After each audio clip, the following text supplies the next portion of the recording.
Hey everyone, welcome to Digital Campfire. Here we're just sharing how our little game is taking shape, piece by piece. So settle in, relax, and let's see what's new today.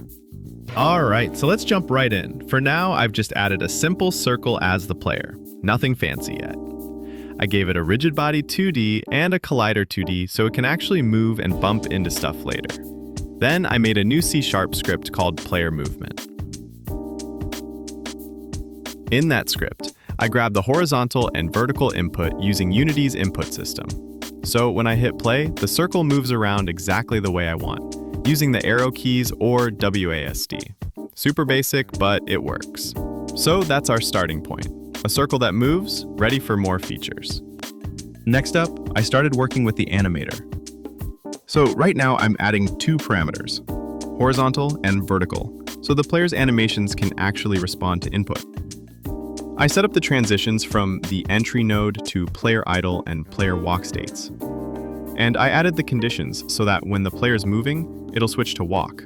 And when there's no input, it stays idle. Then I jumped back into my player movement script and defined an animator variable there. After that, I dragged my player's animator into the inspector to link it up.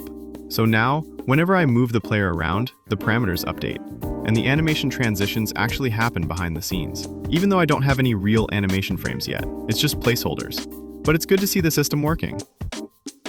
After setting that up, I spent a bit of time just testing it, making sure the transitions trigger properly when I move in different directions. And yeah, everything's working smoothly so far. So that's our basic animation flow, ready to go. After that, I added a Cinemachine camera to follow the player around the scene. It's super easy. I just dropped in a Cinemachine virtual camera and set the player as the follow target. Now, whenever the player moves, the camera smoothly tracks them, so they're always in the center of the screen. This makes it feel way more polished, even though it's just a circle for now. Next, I added a placeholder enemy, just a simple triangle for now. I gave it a rigid body 2D and a polygon collider 2D so it can actually interact with the player in the scene. After setting up the collider shape and tweaking the rigid body settings, I tested it out.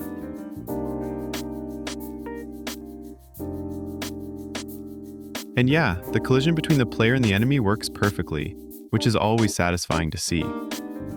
So that's the basic enemy shape done and ready for more logic. After that, I started working on the player's health system. I created a new script called player health and added two variables, current health and max health.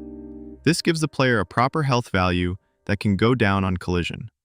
Then I made another script called enemy combat, so the enemy can actually deal damage when they come into contact with the player.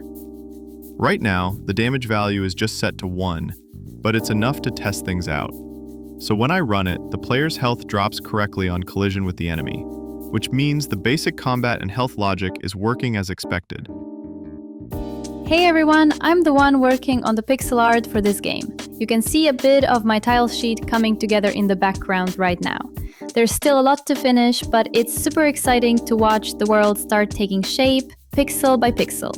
Thanks so much for watching. If you enjoyed this, don't forget to like, comment, and stick around for the next update. See you soon!